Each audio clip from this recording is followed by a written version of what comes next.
الحمد لله نحمده ونستعينه ونستغفره ونؤمن به ونتوكل عليه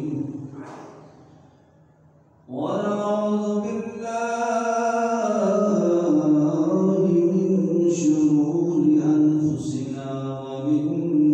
سيئات أعمالنا من يهده الله فلا مضل له ومن يضلله فلا هادي له ونشهد أن سيدنا ومولانا محمدا عبده ورسوله أما بعد فأعوذ بالله من الشيطان الرجيم بسم الله الرحمن الرحيم والذين هم للزكاة فاعلون صدق الله العظيم وصدق رسوله النبي الكريم الأمين إن الله وملائكته يصلون على النبي يا أيها الذين آمنوا صلوا عليه وسلموا تسليما الصلاة والسلام عليك يا سيدي يا رسول الله وعلى آلك وأصحابك يا سيدي يا حبيب الله الصلاة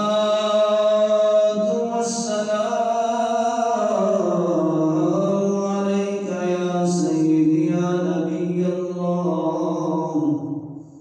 وعلى آلك وأصحابك يا سيدي يا نور الله مولاي صل وسلم دائما أبدا على حبيبك خير الخلق كلهم هو الحبيب الذي ترجى شفاعته لكل هول من الأحوال مقتحم رب صل وسلم دائما أبدا على حبيبك خير الخلق كلهم بلغ المولى بكماله كشف الدجى بجماله حسنت جميع خصاله صلوا عليه وآله صلى الله على النبي الأمي وآله صلى الله عليه وسلم صلاة وسلاما عليك يا سيدي يا سيدي يا مكي يا مدني يا عربي يا قرشي يا هاشمي يا مطلبي يا رسول الله صلى الله تعالى عليك وسلم خالق کائنات جل جلالہ وعمر والہ وأتم برهانه وأعظم شانه کی حمد و ثنا اور اس کے پیارے حبیب حضور پرنور شافی یوم النشور دستگیر جہاں غم گسار زماں سید سربراہ حامی بے قصاں قائد المرسلین شفیع المذنبین رحمت للعالمین جناب احمد مجتبی حضرت محمد مصطفیٰ صلی اللہ تعالی علیہ وسلم کی بارگاہ میں ہدیہ درود و سلام عرض کرنے کے بعد رب کائنات جل شانہ کا بے حد فضل عظیم ہے کہ آج اللہ کی توفیق سے نماز جمعہ مبارک ادا کرنے کے لیے مسجد میں حاضر ہے۔ دعا ہے خالق کائنات جل شانہ میری اور آپ سب کی حاضری کو اپنی بارگاہ میں شرف قبولیت عطا فرمائے اور رب کائنات جل شانہ مجھے حق سچ بیان کرنے کی اور ہم سب کو سن کر اس پر عمل کرنے کی بھی اللہ توفیق عطا فرمائے۔ حضرات محترم، اللہ تبارک و تعالی جل شانہ کا بے حد فضل انعام ہے کہ اللہ نے ہمیں اپنا مقدس دین اسلام عطا فرمایا۔ دین اسلام دینے کے بعد کچھ ایسی عبادات ہمارے اوپر لازم قرار دے دی گئی کہ ان کا انکار کرنے والا بندہ مسلمان نہیں رہتا، اور ان عبادات کے اوپر دین اسلام کا جو پرچم ہے وہ بلند ہوتا ہے۔ ایسی عبادت کہ جن سے یہ دین متین قائم و دائم رہتا ہے، اگر انکار کر دیا جائے تو دین اسلام اور جو بندے کا ایمان ہے وہ ختم ہو جاتا ہے۔ 5 چیزیں ایسی ہیں، 5 ارکان ایسے ہیں جن کے اوپر دین اسلام کی چھتری جو ہے وہ قائم و دائم ہے، جن کو عام لفظوں میں ارکان اسلام کہا جاتا ہے۔ سب سے پہلے نمبر پہ کلمہ رسول اللہ صلی اللہ تعالی علیہ وسلم، اس کے بعد نماز، روزہ، زکوٰۃ اور حج بیت اللہ۔ یہ 5 عبادات کے اوپر دین اسلام قائم و دائم ہے۔ ان کا انکار کرنے والا بندہ دار اسلام سے خارج ہو جاتا ہے۔ ان ارکان اسلام میں سے ایک رکن جس کے اوپر آج خصوصی گفتگو کرنی ہے مختصر وقت کے اندر، جو بندہ کلمہ رسول اللہ صلی اللہ علیہ وسلم پڑھتا ہے، اس کے بعد اس کے اوپر نماز، روزہ، زکوٰۃ اور حج بیت اللہ، یہ عبادات وقت کے ساتھ ساتھ اس بندے مومن کے اوپر فرض ہو جاتی ہیں۔ جیسے نماز ہے تو نماز جب بندہ بالغ ہوتا ہے، مرد ہے یا عورت مسلمان، اس کے اوپر نماز پڑھنا فرض ہو جاتی ہے۔ اسی طریقے سے روزے ہیں تو روزوں کے لیے پورے سال کے اندر ایک مہینہ مخصوص کر دیا گیا کہ جب بھی رمضان کا مہینہ آئے گا، اس مہینے کی پہلی تاریخ سے لے کے آخری تاریخ تک ہر بندہ مسلمان مرد و عورت جو بالغ ہیں، صحت مند ہیں، ان کے اوپر یہ ماہ رمضان کے روزے رکھنا سال میں ایک مرتبہ یہ فرض ہے۔ اسی طریقے سے حج بیت اللہ ہے تو حج بیت اللہ اس مسلمان مرد یا عورت کے لیے فرض ہے جو صاحب استطاعت ہو اور اس کے پاس حرم مکہ جانے اور آنے کا سارا انتظام ہو، گھریلو ضروریات اس کی مکمل ہو، اور وہ بندہ یہ طاقت رکھتا ہو کہ وہ بیت اللہ کا حج کر سکتا ہے۔ اب اس بندہ مومن کے اوپر بیت اللہ شریف کا حج کرنا یہ فرض ہو جاتا ہے۔ ہر بندہ مومن کے اوپر فرض نہیں ہے، جو صاحب استطاعت ہو اس کے اوپر بیت اللہ کا حج کرنا یہ فرض ہو جاتا ہے۔ اسی طریقے سے زکوٰۃ یہ ارکان اسلام کا تیسرا رکن ہے۔ زکات اپنا وہ مال جو ہم نے بڑی محنت کے ساتھ کمایا، جس کے لیے رات دن محنت کی، کاروبار وسیع کیا، اور کاروبار چلانے کے لیے یا نوکری حاصل کرنے کے لیے پہلے ہم نے تعلیم حاصل کی، اور اس کے بعد پھر وقت و محنت کے بعد ہمیں نوکری ملی، ہم نے مال جمع کیا، اکٹھا کیا. تو یہ جو دنیا کا مال ہم کماتے ہیں یا جمع کرتے ہیں، اس کے اوپر بھی اللہ تعالیٰ جل شانہ نے کچھ مساکین، کچھ غربا، کچھ رشتہ دار، کچھ ہمسایوں کے کچھ حقوق اس کے اوپر رکھے ہیں. کمایا ایک بندے مسلمان مومن نے ہے مال، لیکن اللہ تعالیٰ جل شانہ نے اس کے مال حلال میں سے کچھ حصہ اللہ نے غربا کا بھی رکھا ہے کہ جب وہ بندہ اتنا زیادہ مال کما لے کہ جو شریعت مطہرہ نے حد مقرر کی ہے، اگر وہ اس حد سے کراس کر جاتا ہے، آگے بڑھ جاتا ہے. ایک ہے بندے کی ضرورت، گھر کا نظام چلانا ہے، والدین ہیں، بہن بھائی ہیں، بیوی بچے ہیں، اپنی ضرورت ہے، یہ سارا نظام چلانا ہے. جب یہ روٹین کے ساتھ سلسلہ چل رہا ہے تو اب اس سے جب مال بڑھ جائے، یعنی کہ اپنی اصل ضرورت سے وہ بندہ زیادہ مال کما لیتا ہے، تو پھر اللہ تعالیٰ جل شانہ کی طرف سے حکم یہ ہے کہ پورا سال جیسے مرضی تم کھاؤ، جس طرح مرضی اس مال کو استعمال کرو، لیکن وہ مال جو ہم نے ایک اصول بنا دیا ہے، اس اصول سے جب وہ کراس کر جاتا ہے مال، تو پھر اللہ فرماتا ہے اب اس مال میں سے کچھ مخصوص حصہ اپنے رشتہ دار جو غریب ہے، اپنے ہمسائے جو غریب ہے،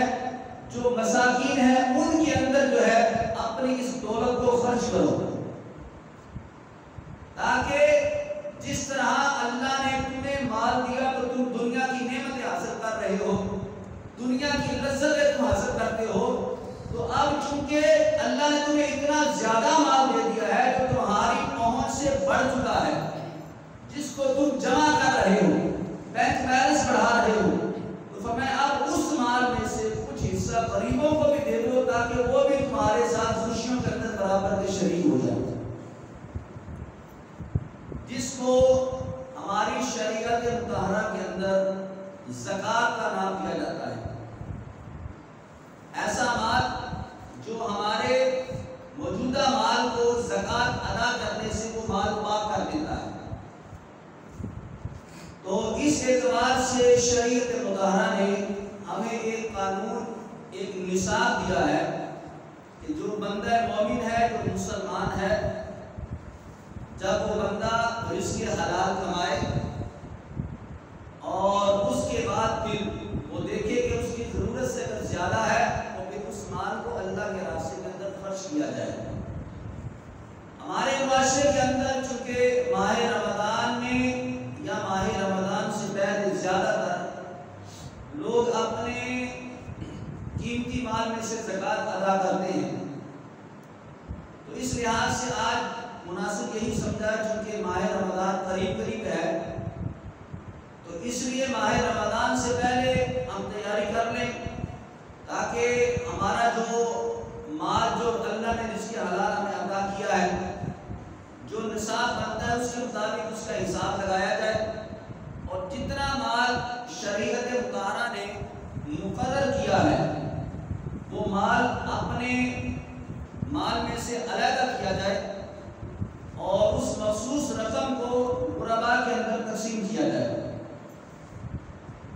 اللہ تعالیٰ جل شانہ فرماتا ہے وَالَّذِينَ هُمْ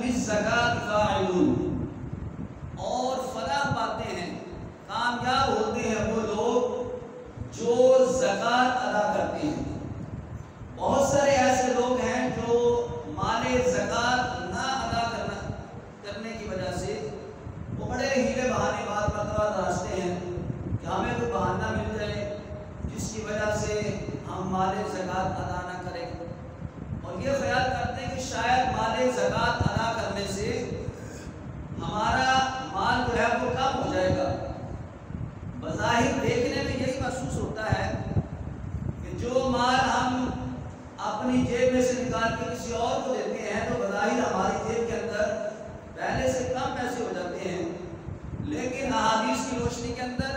اور قرآن پاک کا جو فیصلہ ہے کہ فرمایا جب کوئی بندہ اپنے مال میں سے زکوٰۃ کو جدا کر دیتا ہے، زکوٰۃ نکال دیتا ہے، تو اللہ تعالیٰ اس کے مال کو پاک و صاف فرما دیتا ہے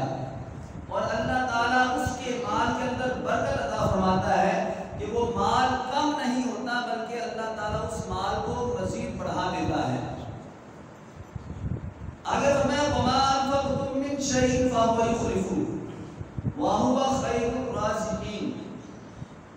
رب کائنات جل شانہ فرماتا ہے اور جو کچھ تم خرچ کرو گے، جو مال تم اپنے رزق حلال میں سے جدا کرو گے، لوگوں کے اوپر جو خرچ کرو گے، جو غریب مساکین لوگ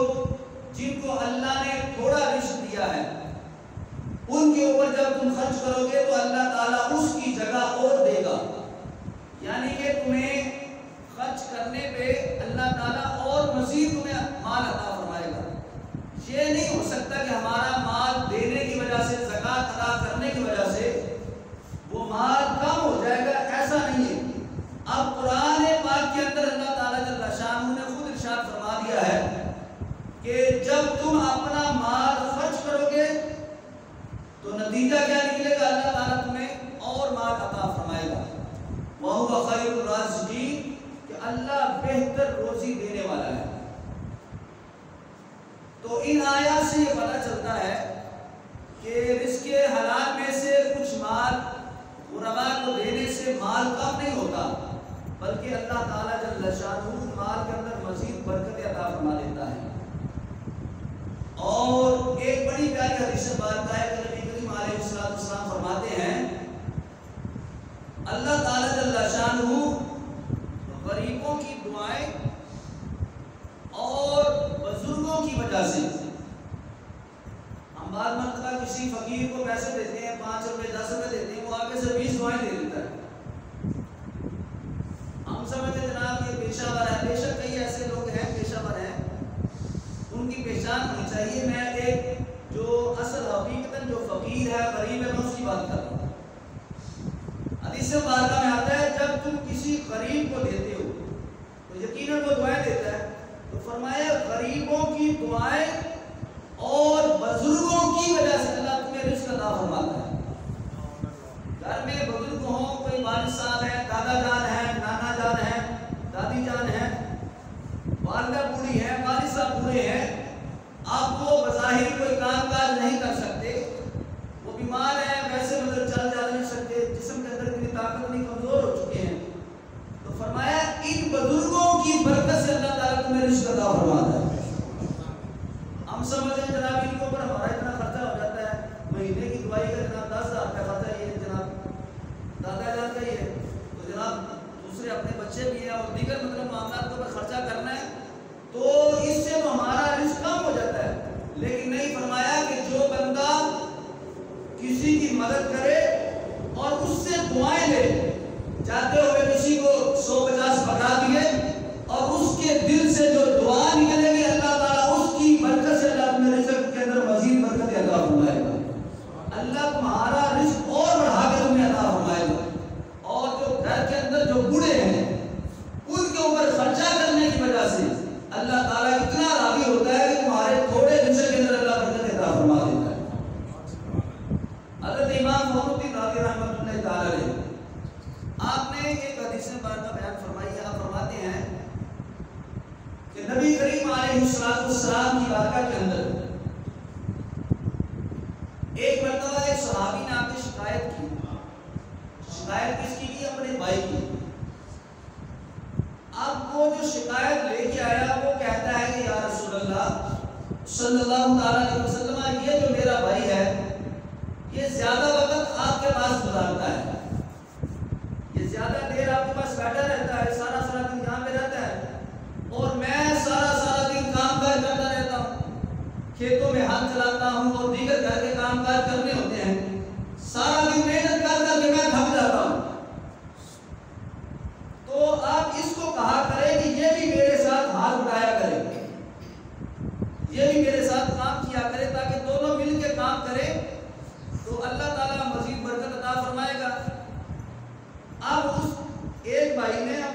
بھائی کی شکایت کی حضور کی بارگاہ کے اندر، یہ آپ کے پاس بیٹھا رہتا ہے، تو میرے آقا علیہ السلام نے فرمایا ہے کہ ہو سکتا ہے اللہ اس کی وجہ سے تمہیں رزق عطا فرماتا ہو۔ یعنی کہ جو بندہ دین سیکھتا ہے، دین پڑھتا ہے، تو وہ حضور علیہ السلام کی بارگاہ کے اندر حاضر رہتے تھے، تو دوسرے بھائی نے شکایت کی کہ کام تو میں کرتا ہوں سارا دن، تو میں اکیلا کام کرتا ہوں، کھانے کے لیے یہ گھر میں آ جاتا ہے، جناب 3 ٹائم یہ کھانا کھاتا ہے، لیکن یہ کام کرتا کوئی نہیں ہے، سارا دن آپ کے پاس بیٹھا رہتا ہے۔ فرمایا کہ ہو سکتا ہے اللہ اس کی وجہ سے تمہیں رزق عطا فرماتا ہو۔ اسی طریقے سے جو گھر کے اندر والدین ہیں، جو بوڑھے ہیں، جو بچے ہیں، جو غربا ہیں، جو مساکین ہیں، جن کے اوپر ہم خرچ کرتے ہیں، اور خرچ کرنا چاہیے خوش دلی کے ساتھ۔ بعض مرتبہ بندہ تنگ دلی سے خرچ کرتا ہے، مجبور ہو کے، یار اب کیا کرے، مجبوری ہے، تو جب اس طرح کی کیفیت ہونا تو پھر برکت جو ہوتی ہے نا وہ بھی ختم ہو جاتی ہے۔ برکت تب نصیب ہوگی جب بندہ خوش دلی کے ساتھ خرچ کرے گا۔ تو فرمایا مساکین کے اوپر، غرباء کے اوپر خرچ کرنا، جب وہ دعائیں دیتے ہیں اللہ تعالیٰ ان کی دعاؤں کی برکت سے تمہارا رزق بڑھا دیتا ہے۔ اسی طریقے سے جو بوڑھے ہوتے ہیں اللہ تعالیٰ ان کی برکت سے بھی رزق کے اندر اضافہ فرماتا ہے۔ تو اس لیے فرمایا کہ اے لوگو لن تنالوا البر حتى تنفقوا مما تحبون، تم اس وقت تک نیکی کو، بلائی کو نہیں پہنچ سکتے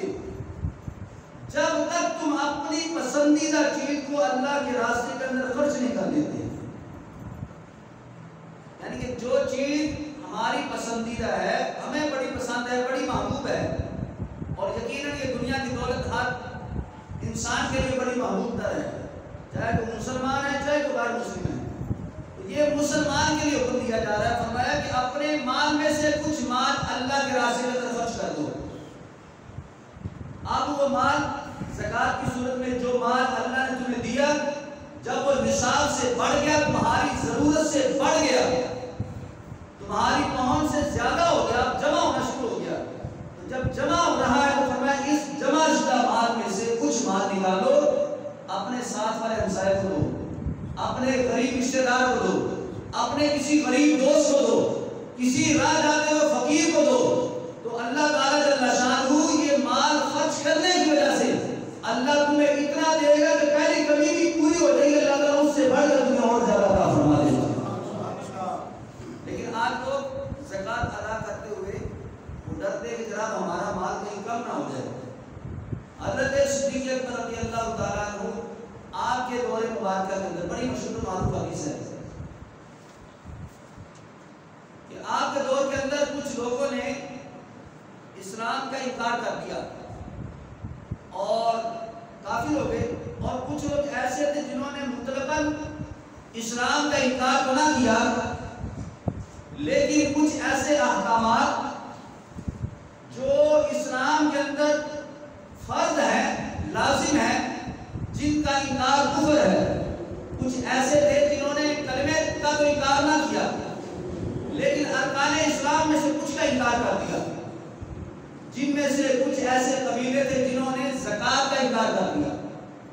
نماز پڑھ رہے ہیں، روزے کو مانتے ہیں، کلمہ رسول اللہ مانتے ہیں، لیکن کہا یہ زکات دینا اس کو ہم نہیں مانتے۔ اب جب اس کا انکار کیا،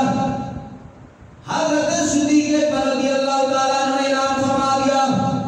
جو بندہ نبی علیہ السلام کے دور مبارکہ کے اندر اپنے مال میں سے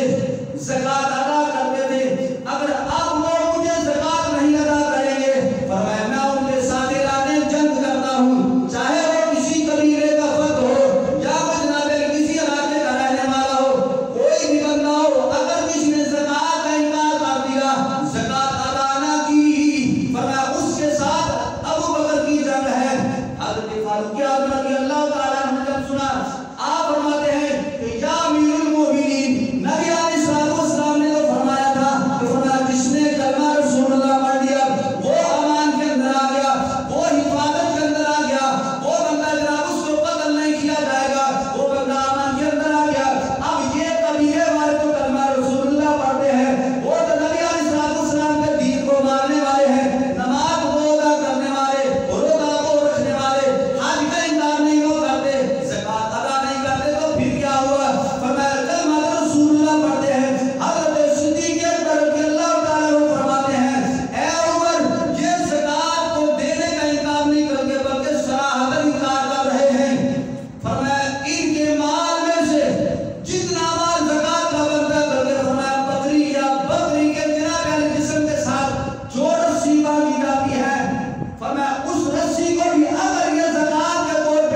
مطہرہ نے مال مقرر کیا ہے وہ دے نہیں دیتے، میری ان کے ساتھ لانے جان ہے۔ حضرت عمر فاروق اعظم رضی اللہ تعالیٰ عنہ جب اپنے حالات دیکھے تو جب حضرت ابوبکر صدیق نے وضاحت فرما دی کہ یہ تو صراحتاً زکوٰۃ کا انکار کر رہے ہیں، تو جو بندہ زکوٰۃ کا انکار کرے وہ کافر ہے، جیسے نماز کا کوئی بندہ انکار کر دے وہ کافر ہے۔ تو فرمایا یہ ارکان اسلام، یہ جو 5 ارکان ہیں جس کے اوپر اسلام کی چھت قائم و دائم ہے، تو فرمایا اگر ان میں سے کسی ایک کا بھی کوئی بندہ انکار کر دیتا ہے تو وہ بندہ دائرہ اسلام سے خارج ہو جاتا ہے، وہ بندہ مومن نہیں رہتا ہے۔ تو فرمایا چاہے اب کلمہ پڑھتے ہیں لیکن چونکہ زکوٰۃ کا انکار کر دیا، اس سے یہ بھی پتا چلا صرف کلمہ جو ہے، کلمہ پڑھنے سے بندے کی نجات نہیں ہوتی، کلمے کے ساتھ ساتھ جو دیگر ارکان اسلام ہیں، جو ضروریات دین ہیں، جب تک ان کو مان نہیں لیتا ہے بندہ، صرف کلمے سے اس بندے کی نجات نہیں ہوگی۔ اس لیے فرمایا بے شک کلمہ پڑھتے ہیں لیکن چونکہ زکوٰۃ کا انکار کر دیا، فرمایا وہ بندے کافر ہو گئے۔ تو فرمایا اس وجہ سے ان کے ساتھ میں قتال کروں گا۔ اور ایک وہ بندہ ہے جو بندہ زکوٰۃ کا انکار نہیں کرتا، زکوٰۃ دینے کا انکار کرتا ہے، وہ یہ نہیں کہتا کہ زکوٰۃ فرض نہیں ہے، وہ کہتا ٹھیک ہے زکوٰۃ فرض ہے، ہم انکار نہیں کرتے، لیکن وہ بندہ زکوٰۃ دینے سے بھاگتا ہے، وہ انکار کرتا ہے جناب میرے پاس مال نہیں، ہیلے بہانے جناب میرے پاس تو اس طرح کرتا ہے تو میرے یہ حالات ہے وہ حالات ہے، تو اس طرح ہیلے بہانے بنا کے وہ زکوٰۃ دینے سے بھاگتا ہے، وہ بندہ جو ہے وہ مردود الشہادہ، جب تک وہ بندہ توبہ نہ کر لے اور اپنے مال میں سے زکوٰۃ ادا نہ کر لے، اس بندے کی نیکی بھی اس بندے کو نجات نہیں دلوائے گی،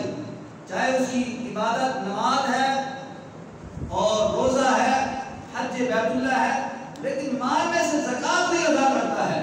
تو اللہ تعالیٰ جل شانہ اس کی دیگر عبادت کو بھی قبول نہیں فرماتا، اور جب تک وہ توبہ نہ کر لے، اگر کسی موقع پہ شہادت گواہی دینا پڑ جائے تو اس بندے کی گواہی بھی قابل قبول نہیں ہے۔ ایسا بندہ جو زکوٰۃ ادا نہیں کرتا ہے، انکار نہیں کرتا، ادا نہیں کرتا ہے، جو زکوٰۃ کا ہی انکار کرتے وہ بندہ مطلقاً کافر ہو گیا، اور لیکن جو بندہ زکوٰۃ ادا کرنے میں تاخیر کرتا ہے یا دیتا نہیں ہے تو وہ اللہ کی بارگاہ کے اندر سخت ترین مجرم ہے۔ یہاں تک میرے محبوب علیہ السلام نے فرما دیا کہ جو زکوٰۃ ادا نہیں کرتے قیامت کا روز ہوگا کہ جتنا مال اس نے جمع کیا ہے اور جمع کرتے کرتے وہ بندہ دنیا سے چلا جاتا ہے، فرمایا قیامت کا روز ہوگا یہ سارا کا سارا مال جو ہے وہ آگ کی زنجیر بنا کے اس کے گلے کا توق بنا دیا جائے گا، اور قیامت کے روز اس کے گلے کے اندر آگ کی صورت کے اندر اس کو یہ سارے کا سارا مال جو ہے وہ زنجیر کی صورت میں پہنا دیا جائے گا۔ ایسا بندہ جو اپنے مال میں سے غریبوں مساکین کو وہ اس کے حالات عطا نہیں کرتا ہے، اس لیے اپنے مال میں سے جو بندہ صاحب نصاب ہے،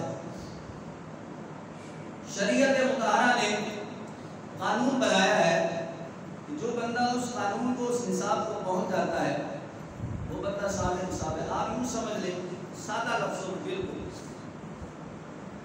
آپ کے گھر کے 2 افراد ہیں، 4 افراد ہیں، 6 ہیں، 10 ہیں، 12 ہیں، جتنوں کی آپ کفالت کر رہے ہیں، آپ جو بھی اس کے حالات کماتے ہیں، آپ کا نظام بڑا اچھا چل رہا ہے، مثال کے طور پہ 50,000 میں آپ کا مہینہ خرچہ چل رہا ہے،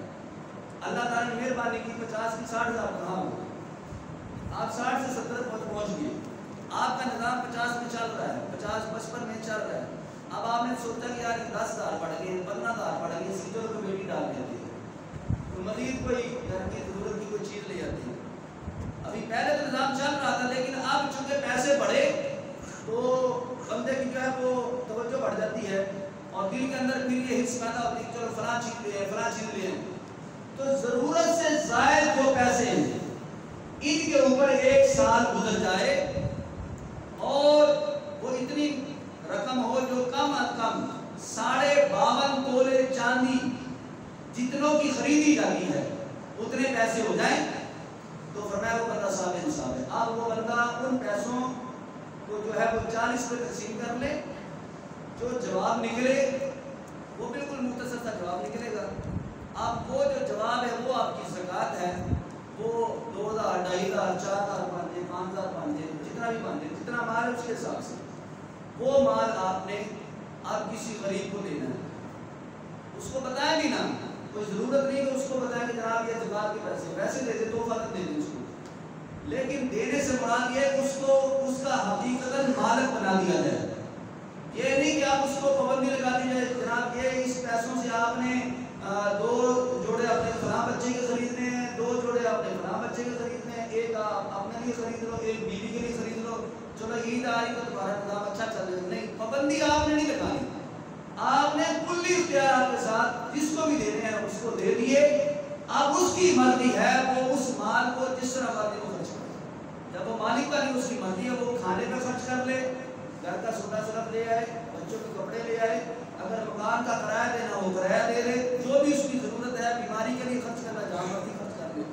تو مطلب یہ ہے کہ جو بندہ اپنی اصل ضرورت سے زائد رقم رکھتا ہے, اب اس کو شریعت مطہرہ نے تو واضح لفظوں میں بیان کیا, فرمایا کہ 7.5 تولے جس کے پاس سونا ہو یا 52.5 تولے چاندی ہو یا اتنی رقم ہو یا اتنا مال تجارت ہو یا اس سے زائد ہو, 7.5 تولے سونا 52.5 تولے چاندی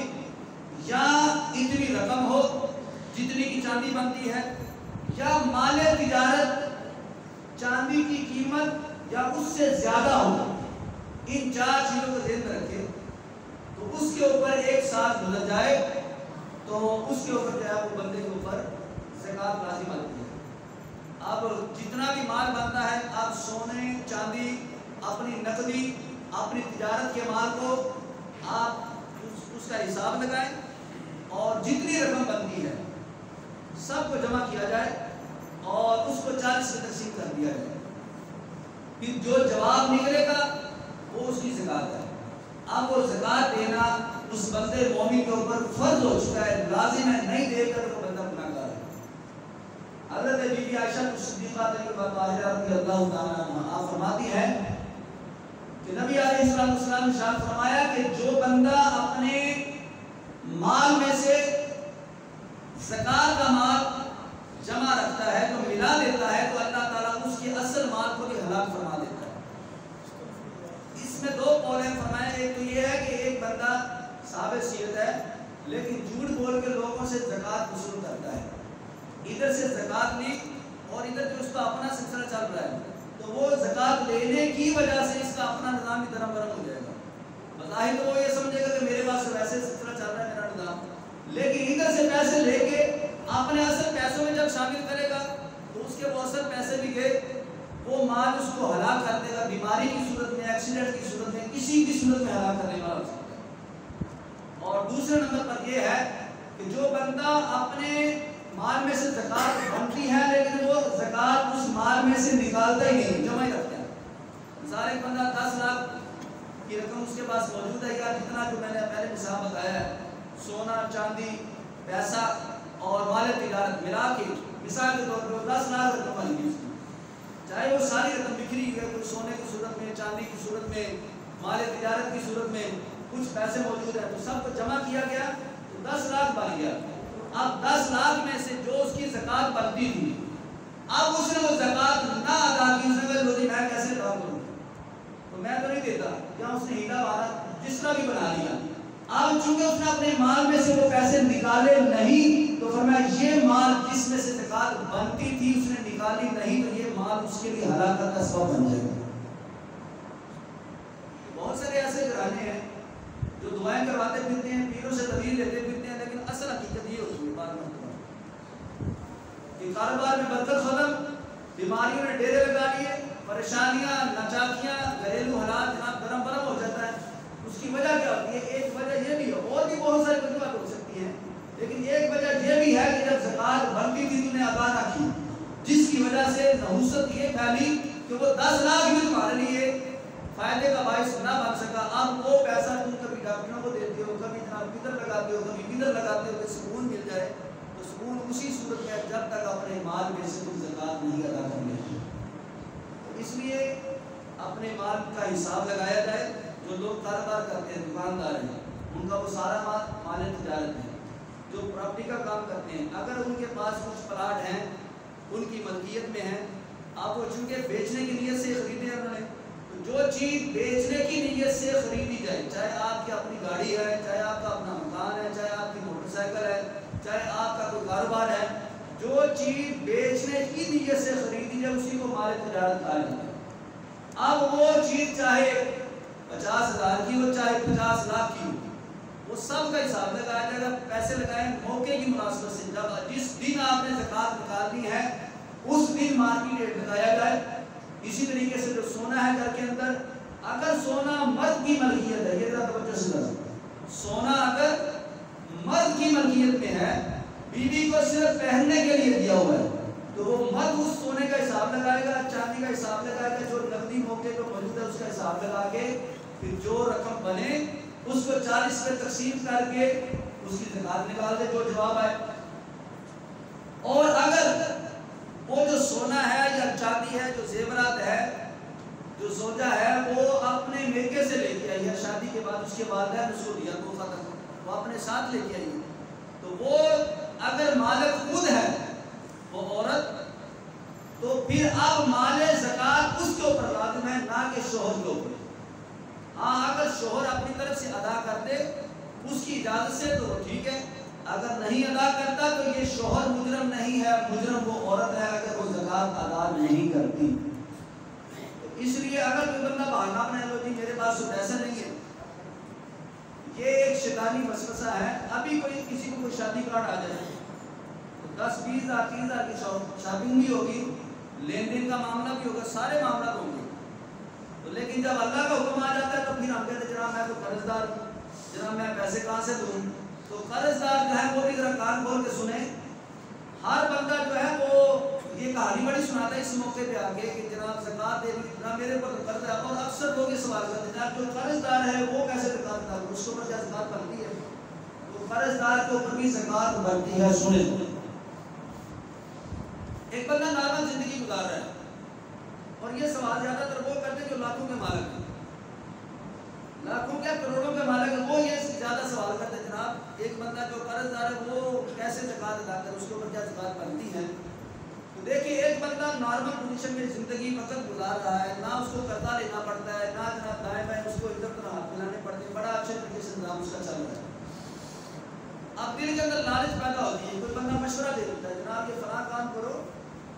تو یہ کاروبار شروع کرو، تو اس سے جو ہے وہ تمہارا اتنا مطلب مہانہ بڑھ جائے گا، اتنا اضافہ ہو جائے گا اس کے اندر. اب وہ کام شروع کرنے کے لیے اپنے دوستوں سے اپنے رشتہ داروں سے کچھ قرضہ لیتا ہے. پہلے ٹھیک تھا، اس بات کو ذرا سمجھے، اس موضوع کو ذرا، پہلے نارمل زندگی گزر رہی ہے، اس کو کوئی ضرورت نہیں ہے، کوئی اس کے اوپر کوئی فقر کو فاقہ، کوئی غریبی اس کے اوپر نہیں ہے، نظام چل رہا ہے. اب ایسے دل کے اندر یہ لالچ پیدا ہوئی تو کیا ہوا،